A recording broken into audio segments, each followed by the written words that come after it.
Hey folks, so what I want to do today is something a little different as I want to go through some of the character classes. I might end up going through them all eventually in multiple videos, but I really want to go through the first three today, just at first level. I want to kind of just get a feel of, you know, how these character classes differ from 5e or TOV. They when you look at the first three, one thing that kind of struck me a bit is, the Censor is obviously a paladin fighter type frontline guy, right? Conduit is more of like a middle line person, someone who buffs, debuffs, can do some damage. That's what you would think about if you were thinking that person as like a cleric type system or type class, and an elementalist feels like a wizard of some type, and should be more of a glass cannon, right?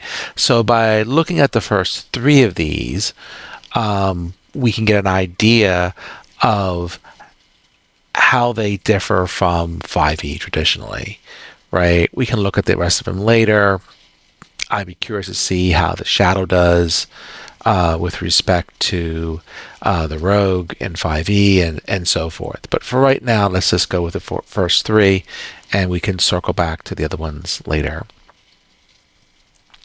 So with the Censor, when you start to read through this a little bit, just to wrap your head around them, right? Let's just kind of go through here. You got to choose a god, and you get to choose some of your abilities. We talked about Wrath a little bit in previous videos.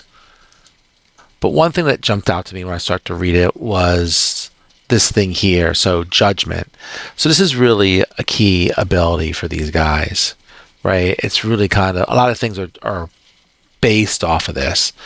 So basically, you're going to target someone, right, within range 10, and you and that creature is going to be locked in single combat quite a bit until one or the other is done, right? So they call it judgment. So you judge a character or enemy, and while you're doing that, there's a whole bunch of bad things that happen to them or could happen to them and could potentially help you. So, I mean, you can see when a creature of judge is within line of effect, you can use a free trigger action this to deal holy damage to them just because you can, right? Equal to twice your presence score. And, additionally, you can spend, reading down a little bit, you can spend one wrath and you get a bunch of things that you can potentially do as well. Right? Because again, free trigger actions don't count towards your trigger actions. So you can just keep doing free trigger actions all you want. Right? So, when a creature tries to shift to get away, you can stop them.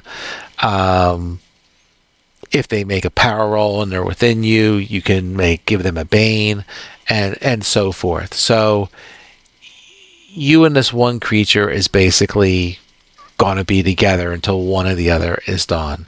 Also, as well, when a creature is judged by you, if you take damage from him, then you can taunt that creature until the end of their next turn. And I also believe, let me go back. Yeah, here you go. So for your Wrath, Judgment's going to come into effect there as well. So the first time each combat round that a creature judged by you deals damage to you, you're going to gain another Wrath.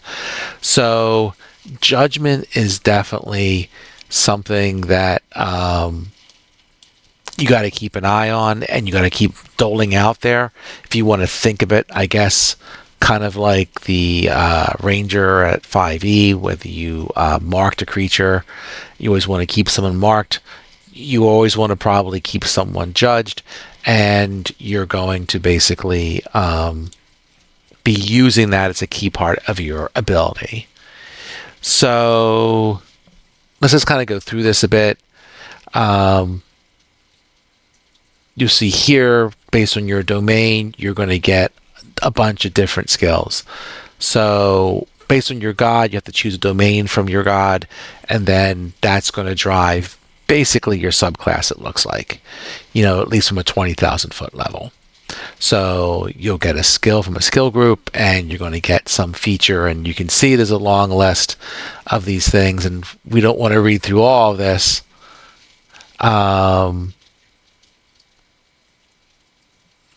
We go through here. You get here. This is interesting. So you do get.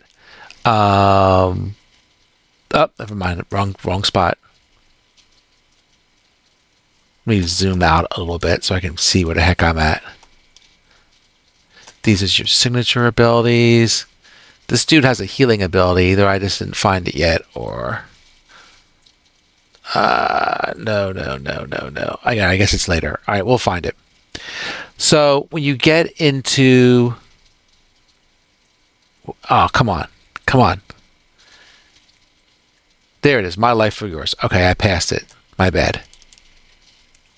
So this is interesting, right? This is something I noticed when I read through this the first time. So for my life for yours, this is kind of like the paladin healing ability. So if you're thinking this dude is a paladin, he has this too. So if they're within range 10, you can heal yourself or an ally as a triggered action, but you are spending your recovery. Right? So you get a certain amount of heals. That's your recovery score, rating, whatever. But you're spending your recovery to heal other people. And then you'll see what's interesting when you look at Conduit later on, their healing ability, you are allowing the other ally to spend their recovery. So that's one of the key differences here. And I guess, it's in some ways a very similar mechanic to 5e, right? When you were doing like lay on hands, you had so many per long rest, and you were spending them. But that wasn't necessarily spending your hit dice in 5e. Right? If you want to use your hit dice to heal for a short rest, you weren't doing that. You just got a certain amount of heals. So with this, definitely different. You are reducing your healing ability to heal yourself if you're going to do my life for yours. All right, let's get going. So when you get into some of the other abilities,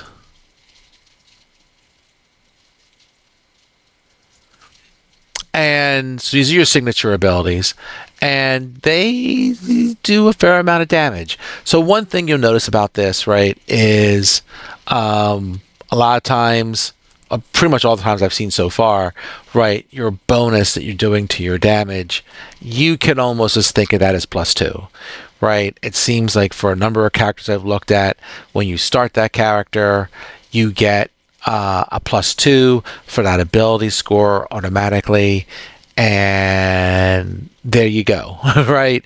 So I mean, maybe there's something that will out there that someone could do to make it higher temporarily, or as you level up it will go up. But the bottom line is all those little black boxes here, when this is saying 3 plus M for your might, your might's 2. 5 plus P for presence, your presence is 2. So you can just mentally add 2 whenever you see that, right? So these are pretty darn good. I mean, you'll have, you could doing up to 11 damage for the Shield of Faith, for the signature ability. I mean, you could do 10 plus 2, 12 damage. Now, what's interesting, and you only can choose one of these signature abilities, as you see here, because this character is, he's a frontliner, and he's singling out one monster, bad guy, whatever, and he's going to go after them.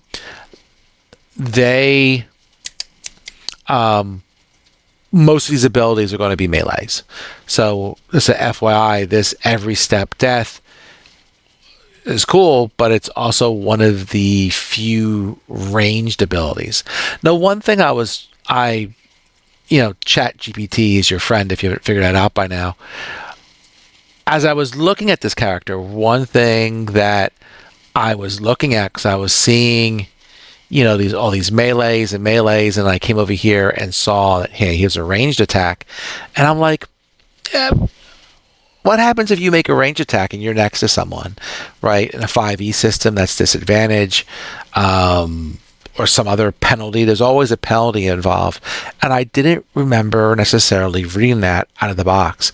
So at least when I asked ChatGPT, he says there is no penalty per se for doing a range attack and being right next to someone.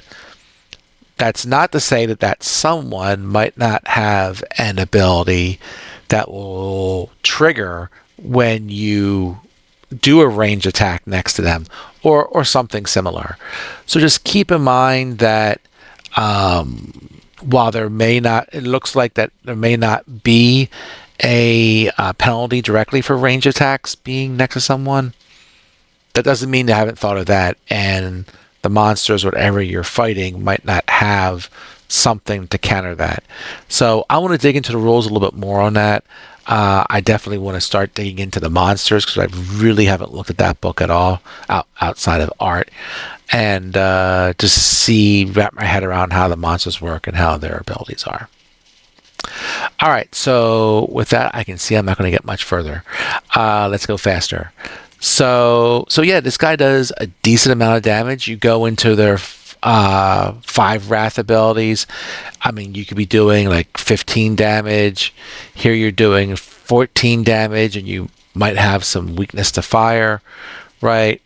And so forth. So these melee guys, at least the first one I've looked at so far, they can rock, right? They definitely could do some damage. And when I was looking at them, at least compared to the Conduit and Elementalist, raw numbers, I mean, this guy seems at the surface to do more damage than the Conduit or the Elementalist, generally speaking. Now, that being said, those have different roles, and the Elementalists, as you'll see, have another trick up their sleeve that's a little more deceptive. So we'll get to that when we get to that. Probably Elementalists could definitely do more, but they got to kind of build up to that, as you'll see. All right, so they do a lot of damage. You're going to focus on one bad guy mostly, as with this character, whatever version of him you take, and you go from there. Let's take a look at Conduit real quick. So Conduit, by the way, I love the art for the Conduit guy. I think he's awesome. So Conduit is interesting. So they have piety as opposed to wrath. Each one of these characters, remember, have a special name for their signature ability score that powers all their stuff.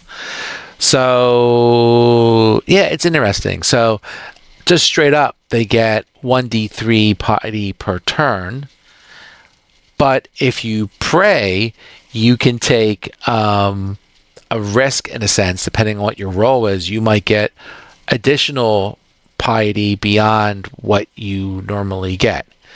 You could also, if you spin poorly and spin a 1, you might angle your god a bit, and he might do some damage to you, which, that's a twist. I like that. That's kind of cool. So, yeah, you can beg your god, but he might get tired of hearing you after a while. Gods are busy. They don't want to answer everyone's prayer all the time. It's a pain in the butt. So, so yeah, I found that funny or interesting or whatever. Now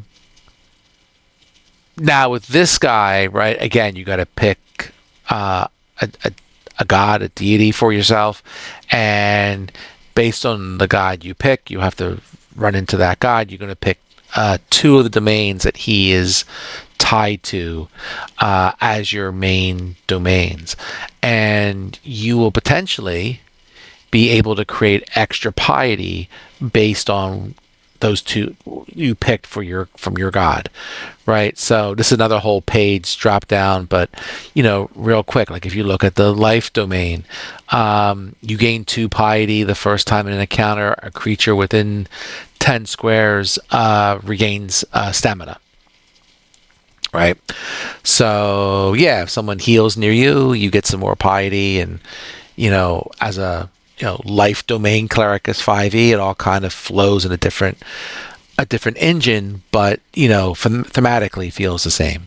So yeah, you can really mix and match this up, right? You're in a sense, I'm not saying you're getting 2 subclasses, that's kind of a bit of a stretch, but you definitely are getting some cross-pollination here, depending on which deity you take. You could, and I have to look at the deities, but I mean, theoretically, you could have like a life storm bonus, right? Depending on what you want to do. And it says if you want to make your own god, you can make up your own god. And if you do that, you can mix and match these effects to gain more piety as you want.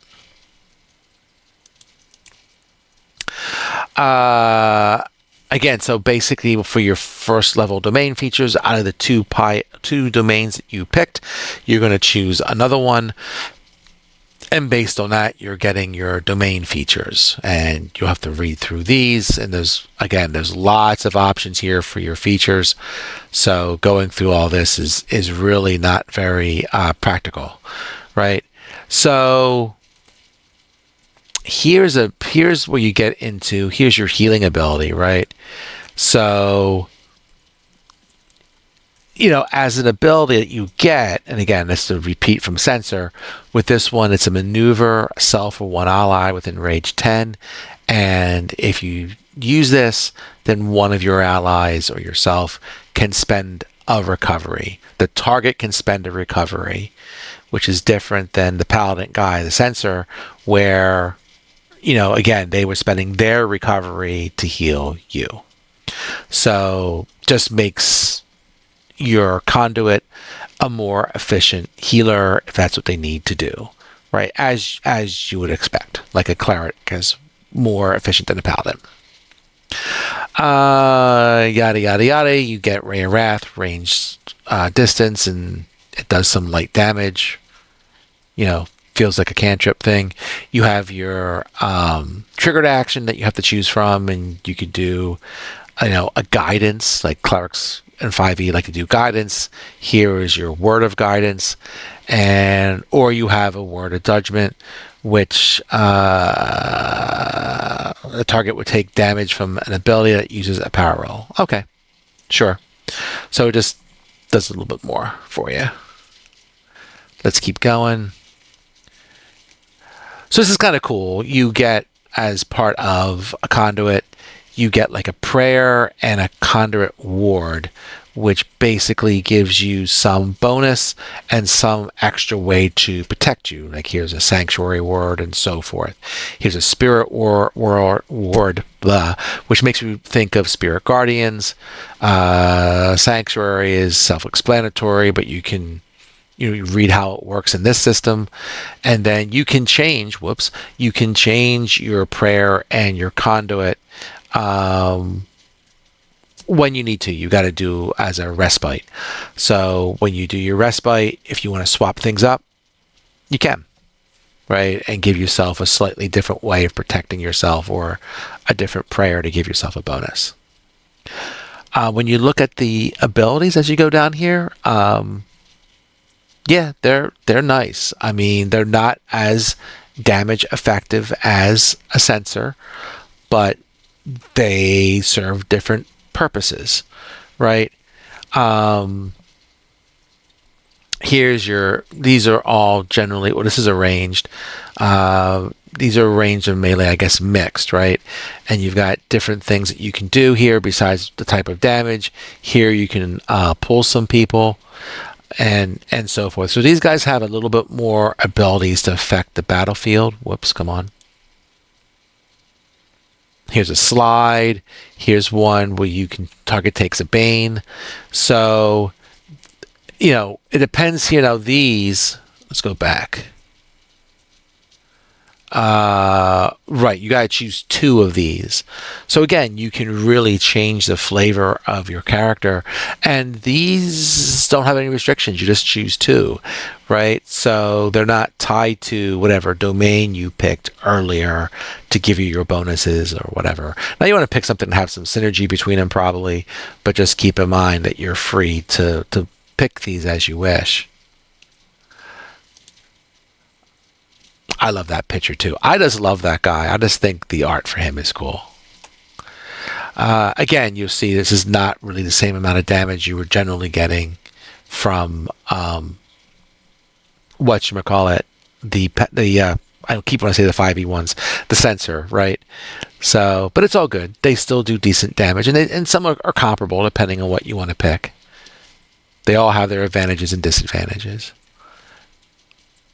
Now, one thing I thought was interesting as I looked through the heroic abilities for the 3 and 5 piety abilities, they are all ranged, right? So, range. Yep, they're all ranged. They're not really, well, this is a heal, but for the ones that do damage, they are ranged.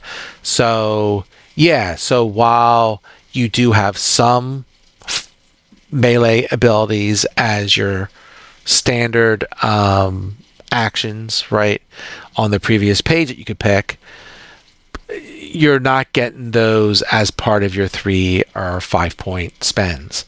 So one thing you want to keep in mind here is for your cool abilities, you're probably doing it for ranged. That you can be in the front line a bit. Like if we go back,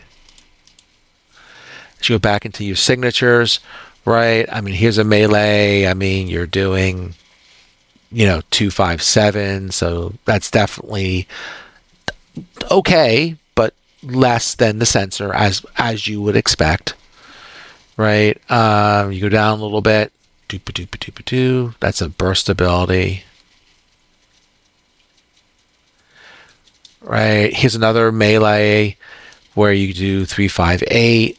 Okay, sure. So just keep in mind that you're definitely, like I know in some 5e builds, you could really make a cleric a frontline guy. I had in 5e, I had a cleric. I loved him. It was a storm cleric, and it was the turtle race.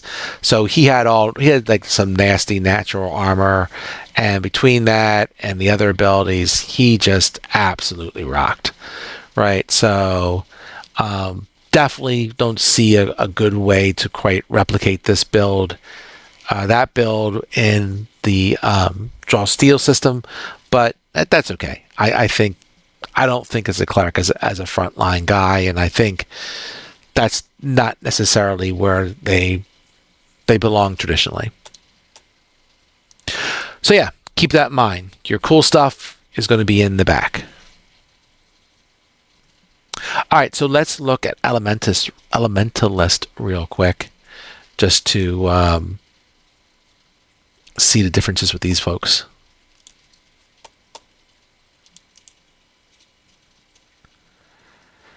And this always excites me because, as I said in previous videos, I'm always a wizard. I love the wizards. So, Elementalist. So, yep, you're going to pick an element, of course, makes sense.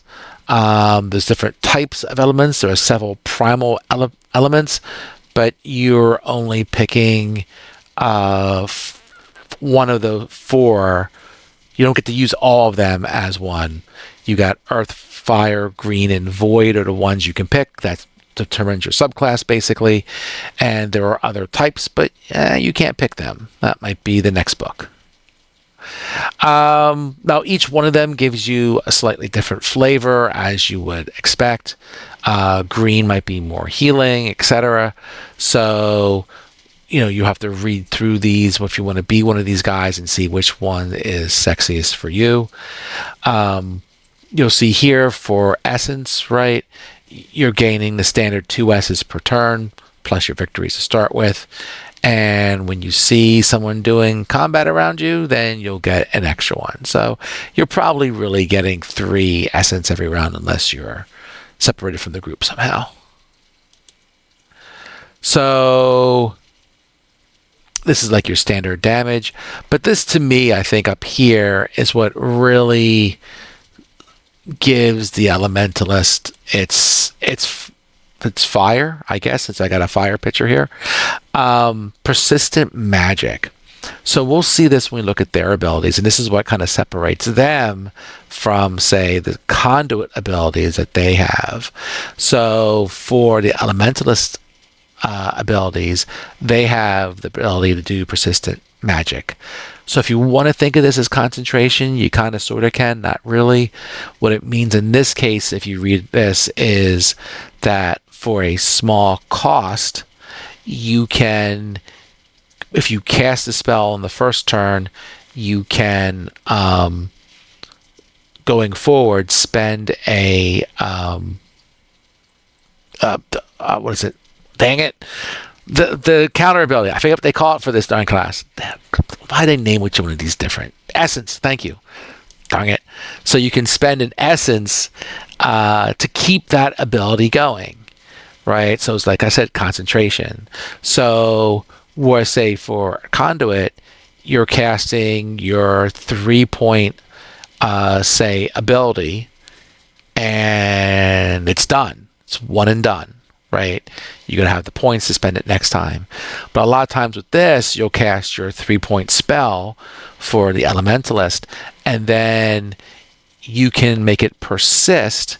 And if it make it persist, you'll spend another essence next round to keep it going. And you won't have to spend the 3 points again. So you spend 3 points to cast it the first time for a 3-point ability, and then you're spending 1 point going forward to keep that ability going. So this is where these guys can really crank out the damage, and they can hold concentration for more than one ability, just as long as your essence stays positive, right? That's what I believe it says here, right? Blah, blah, blah, blah, blah. All active persistent abilities. Yeah, there's nothing here that says that you can't keep more than one going that I see. And we saw this, or I saw this with whatchamacallit, the talent, right? So in one of my 5e campaigns that I ran, did I run TOV in that one? I took TOV monsters, but it was mostly a 5e campaign. One of the people who was playing in that group took the 5e talent version and ran that in my 5e group. So that was the Barrier Peaks adventure that I have somewhere on my channel. And that was a real interesting character to play. It was definitely different, and we definitely learned some things. But yeah, he could also hold multiple things going on, spells he had going on, and then he had all kinds of abilities to see if that, turned his brain into mush or something like that. Yeah, it was an interesting system for sure. So this character can do the same. So that's where these guys are going to really get their coolness from.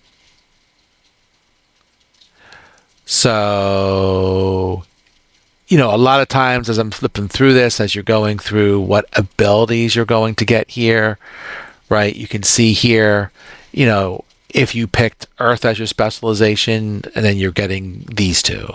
If you picked green, then you're getting Breath of Dawn and Remembered. So, yeah, and you can see like the green one, the target spending a recovery, so you're giving your guy some level of healing. For fire, in this case, there's a thing here around force movement triggers the effect, and you can push them further. And then here for Earth, it's around basically trying to reduce damage for your folks. And down here for void, if the target starts to move or is forced to move, then you can just teleport them. And that's another way of, I guess, pushing them around and changing the battlefield. So yeah, definitely some different flavors depending on what you're looking at. So let's keep going here. So here's your signature abilities. This is your enchantment. So you could see here as well as, let's do this real quick. You can have an elemental enchantment in your body that enhances your statistics, and you choose one and you can change that during your respite. So kind of similar to the Conduit, you get some bonuses that you can choose depending on what you want to do here with your guy. And here's your ward that protects you. And so Elementalist, right, you could see here these signature abilities, they're okay, and they do okay damage. They're free. Probably similar to Conduit would be my guess without doing a side-by-side comparison. So when you get into heroics, then you could see here, persistent 1, right? Or you go up here, something that does more damage is the flesh, a crucible, right? You chuck this at a creature or an object, and then if you make it persistent, then if the target is within distance at the start of your turn, you can make the power roll again without spending essence. No action required, right? So you spent your 3. Now it says no cost, but there really is a cost because you have to spend the 1 to make it persistent through that round. But it's not an additional cost on top of the 1, right? So you can just have these things cranking and just have 2 or 3 persistent things going, and you would really be cranking out the damage. Just got to make sure you have enough essence points to make that happen, and that's really making this cool. So it takes a little bit of time to warm this person up, right? But once they get going, yeah. So with this one here, here's a 5 essence. So you're doing this to each enemy in the area, a 3 cube within 10. Again, it's a persistence 2 in this case, but at the start of your turn, you can use a maneuver to use this ability again without spending essence. So that's interesting. So if I say I cast it, and I'm doing a cube 3 within 10, and that's hitting whatever area is in that cube, can I move the cube? Or is it just that the cube has to stay in the same place, and those creatures still have to be there? It's an interesting question, right? Because this gets into battlefield tactics, maybe, right? There's 2 ways of looking at this. With the way you can manipulate the battlefield in this, you just want to push people into that, into that spot and let them burn, right? So it'll be the same characters, just got to push them in there. But of course, those monsters are going to try and get the heck out of the flaming pit there. So it doesn't say you can move it. I would presume you can't. So maybe in this case you have to keep that thing going, and then people have to keep, this is Sparta, and kick him into the in this case the fire hole to burn him up. But yeah, so that's what really gets the Elementalist going. So yeah, that's the first 3. So that's really interesting to see how a front line, middle line, back line person how the mechanics work for each of them. So I'm definitely interested in going through some of these other ones. Fury, Null, I'm really interested in to see what that's about. That's definitely a different guy. And Shadow, to see how they make the thief-like person. I'm a 1E person. I grew up, I always say thief. person shine, right? Versus these other characters. So, yeah, that will be next time. As a side note, just to finish it up, one thing I've also been looking into is Foundry. So I know that with Draw Steel, they are working on building their own VTT to run with. It looks like from what I did some research on, they are really working on trying to get that rolling. I don't think there's a date around that yet, but if you want to use that for your VTT, you can. To be quite honest, I want to use Foundry. So, there's two ways of looking at this, right? With Foundry, it's basically a community folks who are taking care of this for Draw Steel. And I did sign up to watch their GitHub project, and they are cranking. They really are. They are working towards putting abilities in for characters, among other things. Let me see if I can pull it up real quick while I'm sitting here. And they definitely have a small group who is working on this. So, depending how you want to fly with this, right? On one hand, with Foundry, you might not be getting the official version from, for Draw Steel, but with Foundry, like I've got a ton of modules and a ton more that you can pick. So I'm going to guess in terms of bells and whistles, Foundry, like it almost always does, is going to run circles around other VTTs in terms of what it can offer customized to make your VTT experience really cool. Whereas on the other one, like I said, you'll be getting maybe more bells and whistles for the system itself that maybe Foundry may or may not have. We'll have to wait and see. But to start with, first round, I want to start with Foundry because I do want all those bells and whistles that come with Foundry and make that, see how that's going to rock first before I look at Draw Steel and what they're making with, I think it's called Codex. So yeah, I'm excited for both, and who knows what they're going to charge for Codex and so forth. We'll wait and see. But definitely, I'm going to start with Foundry, and we'll go from there. Let's pull this up, and I'll show you. So I'm just pulling up in GitHub the project for Draw Steel, and I don't know if they've updated this lately, but since I am watching this project, I'm watching the emails fly around, and I am definitely seeing a good 10 plus emails per day with either communication, issues closed, trying to do the next step, whatever it might be. They are cranking on it. So you can see they have a number of different classes in progress. Some of these hero components are completed and so forth.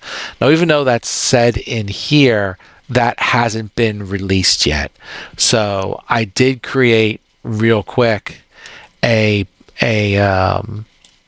game world for Foundry Draw Steel, and today, if you want to create a Draw Steel character in Foundry, you're probably typing in whatever you want. Which, for me, to be quite honest, at this level, I personally wouldn't be typing in the entire character sheet to make it all, like, don't go and automate your whole character sheet. If these guys are working on this, let them do the work, right? I would say to kick the tires, I would just code some of the abilities the key abilities you're going to use, and don't get too hung up on all the functionality that might be around, the equivalent of your race and your skills and all that kind of stuff. Like, I wouldn't worry about those bonuses. Just make sure the darn thing spins the dice for you. And I did play with that a little bit. I guess I can show that for 2 seconds. Where is it? Boop.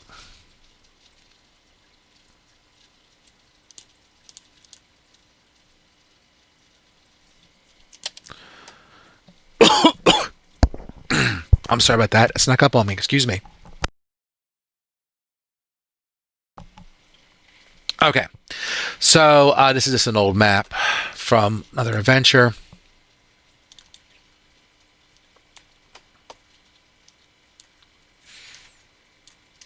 So I did key this in, right, in the Foundry sort of way. And again, I'm not going to go crazy with this. You can see up here, I just simply cut and paste some of the text for the, they don't call it race, I'm sure. I did play a little bit, right? Like with this one, lightning nimbleness, just for giggles. I did code the speed being 7 for me, right? You can see here I just simply took the movement value and told it to add 2, just like you would normally for Foundry. I can go into this in more detail if people want. You might just want to go and see what I did for TOV. So for Tales of the Valiant, I have other videos where I kind of dived into this a little deeper into the debugger for Foundry, so you can look up some of these values, right? And yeah, with that, I took some of the 5e modules or information back in the day from D&D Beyond, whose books I had, and I schlepped it into Tales of the Valiant. So I actually have all the 5e spells and all the 5e monsters converted to Tales of the Valiant. So if you look at some of those videos that deal more on the character classes, you can see how I start to suss out how this structure is to find out what the attribute keys are. But if you look here, I added 2, right? You just saw that. So you can see here, it says here speed 5, but yet when you look here, it goes to a 7. So that functionality works. And then if you go into abilities, I did just for kicks do the hurl element. Let's put this back in an edit mode again so I can, dang it. There we go. And you can put in the stats. You can see here. Now this is interesting. So it's okay. I'll talk about that in a second. You got it. So you put in your keywords, right? And you can see it's a drop down. You can have more than one, the range and so forth. So one funky thing about this is they use the variable CHR, and if you put in here that the characteristic is reason, which it would be in this case, I think it is for Elementalist. Well, that's what I picked anyway. So assuming I did that right, then the variable CHR is always going to pick up that +2 for your characteristic. So if you look in damage here for the details, you can see I do 2 plus CHR, 4 plus, 6 plus, and it's always going to be that way for any class you make. As long as you fill in the characteristic correctly, the bonus will always be CHR. So they have a number of things. I would say just off the top, let's looking it over, the base is pretty solid, but I mean, all the sexy stuff isn't in yet, the classes and stuff like that. But I'm going to try and use this with my folks sometime in September. We'll see how many people I can get. I got 2, maybe 3-ish. And yeah, we'll kick the tires and use Foundry and see how it goes out. I just want to play with the combat system and see how it works. And that's about it. So next video, I'll definitely do another one on Draw Seal soon. But I did get another toy. This guy is next. So for Tales of the Valiant, I got the GM Vault from Beetle and Grimm for Cobalt Press. So I definitely want to talk about that new toy and give kind of a quick review on that. And I'm excited to use that for a home game. With that, hope everyone has a good night, good day tomorrow, and everything else. See ya.